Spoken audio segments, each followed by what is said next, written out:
In a dramatic turn, former President Thabo Mbeki has come out in full support of Lieutenant General Mkhwanazi, applauding the police boss for exposing deep-rooted rot in South Africa's criminal justice system. Mbeki's public backing lends significant weight to Mkhwanazi's claims and gives renewed urgency to demands for accountability, transparency, and reform. At a political training event in Durban on September 27, 2025, Mbeki addressed ANC members and society watchers, declaring that Mkhwanazi's courageous disclosures must be taken seriously. He said that by speaking out, Mkhwanazi had opened a door for the Madlanga Commission to delve into the truth about criminal collusion, political interference, and institutional decay. "I'm very, very glad," Mbeki declared, "that General Mkhwanazi had the courage to speak out, because at last now we have the possibility of the Madlanga Commission, which will hear evidence from everybody." Mbeki's praise was not mere rhetoric. He framed Mkhwanazi's whistleblowing as a necessary moment in South Africa's struggle to reclaim integrity in law enforcement. He warned that the ANC itself cannot ignore the rot festering within its ranks, particularly in KwaZulu-Natal, where the party's support has plunged to distressing lows. He contrasted the ideals that once galvanized the liberation movement with the temptations and corruption that now plague governance. He urged that honest dialogue and radical renewal begin at home. The context is fraught and electrifying. Mkhwanazi's public allegations, made in July 2025, accused high-level officials, including Police Minister Senzo Mchunu and others in prosecuting and judicial circles, of colluding with crime syndicates, interfering in investigations, suppressing evidence, and undermining justice. He claimed that the political killings task team was disbanded on orders linked to senior officials and that probes into politically motivated murders were blocked. These revelations prompted President Cyril Ramaphosa to establish the Madlanga Commission, formerly named the Judicial Commission of Inquiry into Criminality, Political Interference, and Corruption in the Criminal Justice System.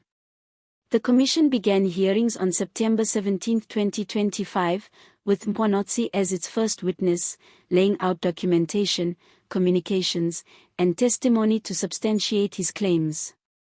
Mkhwanazi's turn on the stand has already painted a grim picture of how criminal syndicates allegedly penetrated police structures, prosecuting systems, and even elements of the judiciary.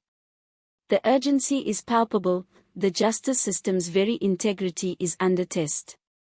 Analysts warn that if the state does not act decisively on these revelations, the Madlanga Commission risks becoming just another spectacle, full of drama, but empty of consequences. What makes Mbeki's intervention so interesting is that he bridges the past and present.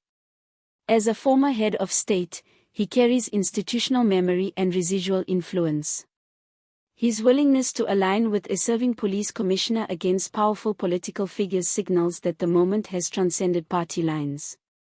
It suggests that safeguarding justice may demand that elder statesmen speak out, even against those they once supported or served with.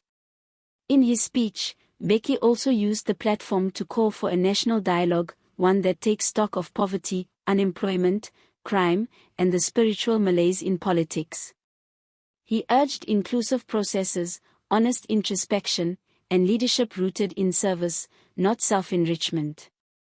His message, confronting the rot, is not just a policing issue, it's a moral, social, and political project that must engage all sectors of society.